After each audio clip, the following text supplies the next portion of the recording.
our favorite bets for this Premier League match week. BJ, you can go first. Everton, over half a goal, or Everton to score at -135. This Liverpool defense has shown no signs of improving. They've been one of the worst defenses in the Premier League all season long.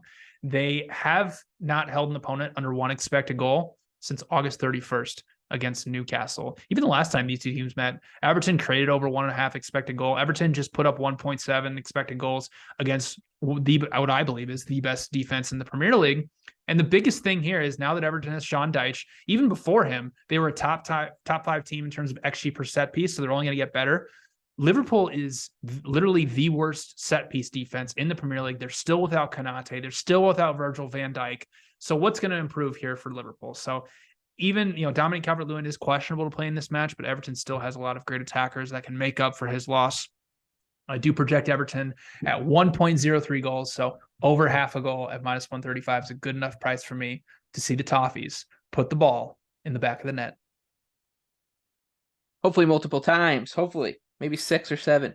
My favorite bet, I'm going to go with Nottingham Forest. They're +320 on the road at Fulham.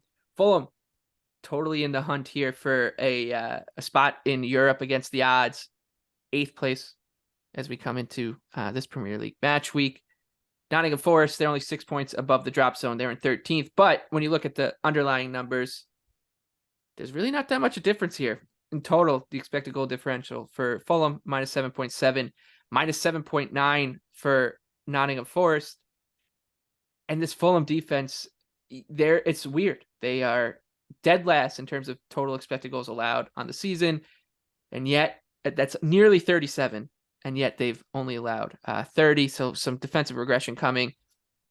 Perhaps most importantly, that this Nottingham Forest team has kind of just gotten better and grown into the season more and more as these new faces, and there's more of them, including 1 in goal, keep getting bedded into the squad. So I think Forest is going to continue trending in the right direction, and we might see Fulham trend in the wrong direction as we finish this season up.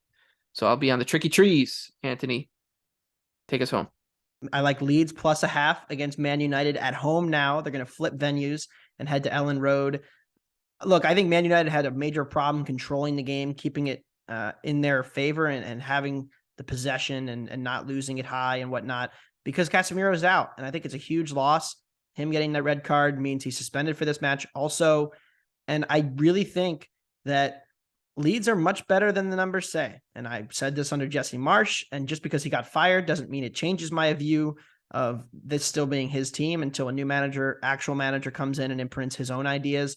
And we saw the ideas in progress and in play on the first goal for Leeds, winning the ball high. Within 10 seconds, the ball was in the back of the net. And that's a Jesse Marsch staple. This is still a top 10 team in box entries, still a team that has somewhat improved in defending their penalty area with the addition of Wober. And United, I think, on the road here is in a tough spot with Barcelona looming in the Champions League.